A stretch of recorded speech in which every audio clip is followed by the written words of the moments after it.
नमस्ते। सोच्नुस् त अचानक कोही बेहोस भएर लड्यो, सास रोकियो, यस्तो बेला के गर्ने? के हामीसँग कसैको ज्यान बचाउने सिप छ? आज हामी यही महत्त्वपूर्ण सिप सीपीआर बारे कुरा गर्दैछौँ।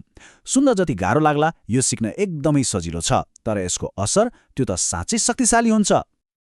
हो, त्यही आपतकालीन अवस्थामा चाहे त्यो आफ्नो मान्छे होस् वा कोही अपरिचित, जीवन कसरी बचाउने? यो प्रश्न एकदमै गम्भीर छ, होइन त? आज हामी यही प्रश्नको उत्तर खोज्छौँ। सही तरिकाले सीपीआर दिएर कसरी कसैलाई अर्को मौका दिन सकिन्छ, आउनुहोस् एक एक गरेर बुझौँ। ल, सीपीआरको सबैभन्दा पहिलो र महत्त्वपूर्ण कुरा हो हात कहाँ राख्ने। यो एकदमै जरुरी छ, किनकि सही ठाउँमा हात राखेर दबाब दियो भने मात्र त्यो प्रेसर मुटुसम्म पुग्छ र रगत शरीरमा दौडिन थाल्छ। अब हात अलिकति यताउता भयो भने त फाइदाभन्दा बढी नोक्सान हुन सक्छ।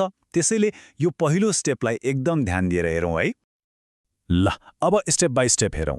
सबैभन्दा पहिला आफ्नो एउटा हातको हत्केलाको जुन तल्लो भाग छ नि, त्यसलाई बिरामीको छातीको ठिक बीचमा राख्ने, मतलब दुई निपुलको बीचको हड्डीमा भयो।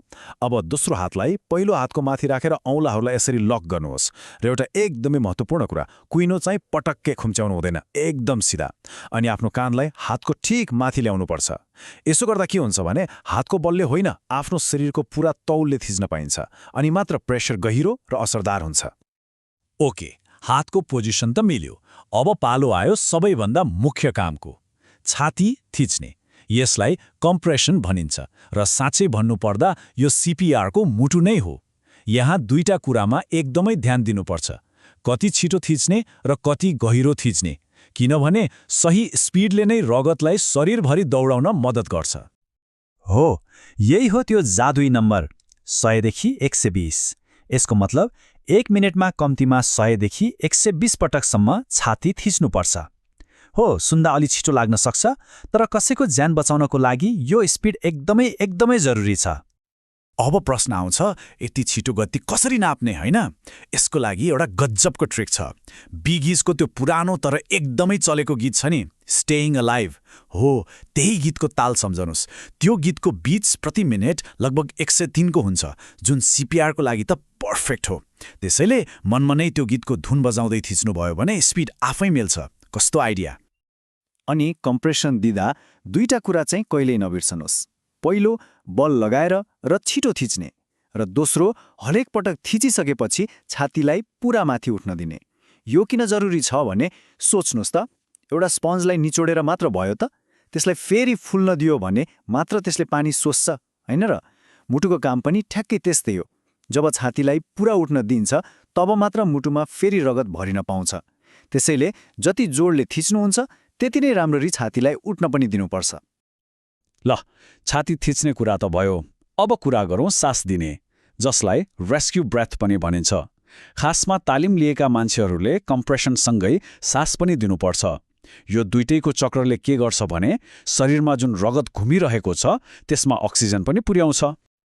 हो, यो अनुपात चाहिँ एकदमै याद राख्नुपर्छ। 30 पटक छाती थिच्ने अनि 2 पटक सास दिने। 30:2।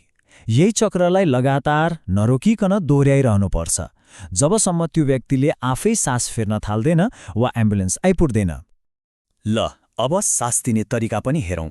पहिला बिरामीको टाउकोलाई अलिकति पछाडि ढल्काउने र चिउँडोलाई माथि उठाउने। यसो गर्दा सास जाने नली खुल्छ। त्यसपछि एउटा हातले नाक बन्द गर्ने र आफ्नो मुखले बिरामीको मुखलाई पुरै ढाक्ने अनि लगभग 1 सेकेन्डसम्म सास फुक्ने। फुक्दाखेरि छाती उठेको छ कि छैन भनेर हेर्ने। छाती फुलेको देखियो भने बुझ्नुहोस् सासभित्र गयो। तर एकछिन है, यहाँ एउटा एकदमै महत्त्वपूर्ण कुरा छ। मानिन्यो सीपीआरको तालिम लिएको छैन वा कसैलाई सास दिन असहज लाग्छ भने के गर्ने? केही नगर्ने? होइन, त्यस्तो बेला चिन्ता लिनै पर्दैन। सास नदिकन लगातार छाती मात्र थिचे पनि हुन्छ। यसलाई ह्यान्ड्स ओन्ली सीपीआर भनिन्छ र यो पनि ज्यान बचाउन एकदमै प्रभावकारी छ। एउटा कुरा के याद राख्नुहोस् भने केही पनि नगर्नुभन्दा त लगातार छाती मात्र थिच्नु 1000 गुणा राम्रो हो। ल, सीपीआर सुरु त गरियो, तर कहिलेसम्म गर्ने त? कहिले रोक्ने? यो प्रश्न पनि धेरैको मनमा आउँछ र यो जान्न एकदमै आवश्यक छ, किनभने सीपीआर गर्नु शारीरिक रूपमा निकै गाह्रो काम हो। एकदमै थकाइ लाग्छ। त्यसैले कहिले रोक्न मिल्छ भनेर थाहा पाउनु जरुरी छ। खासमा सिपिआर रोक्न सकिने 3वटा अवस्थाहरू छन्। पहिलो, यदि त्यो व्यक्तिले आफै सास फेर्न थाल्यो वा चल्मलाउन थाल्यो भने यो त सबैभन्दा राम्रो सङ्केत भइहाल्यो। दोस्रो, जब एम्बुलेन्स वा डाक्टर नर्स आइपुग्छन् र उनीहरूले अब हामी हेर्छौँ भन्छन्। र तेस्रो, जुन एकदमै व्यवहारिक कुरा हो, जब उद्धार गर्ने मान्छे आफै यति धेरै थाक्छ कि अब राम्रोसँग छाती थिच्नै सकिँदैन। यस्तो बेला पनि रोक्न सकिन्छ। यी 3 अवस्था बाहेक सिपिआर जारी राख्नुपर्छ। आज हामीले जे सिक्यौं नि, यो केवल जानकारी मात्र होइन, यो एउटा शक्ति हो, कसैको लागि अन्तिम आशा बन्न सक्ने शक्ति। एउटा कुरा सधैँ याद राखौं, यस्तो आपतकालीन अवस्थामा सबैभन्दा खराब निर्णय भनेको केही पनि नगर्ने निर्णय हो। हाम्रो यही 2 हातमा कसैको जीवन बचाउने ताकत छ। यदि कहिल्यै त्यस्तो अवस्था आयो भने यो ताकत प्रयोग गर्न पछि नहटौं।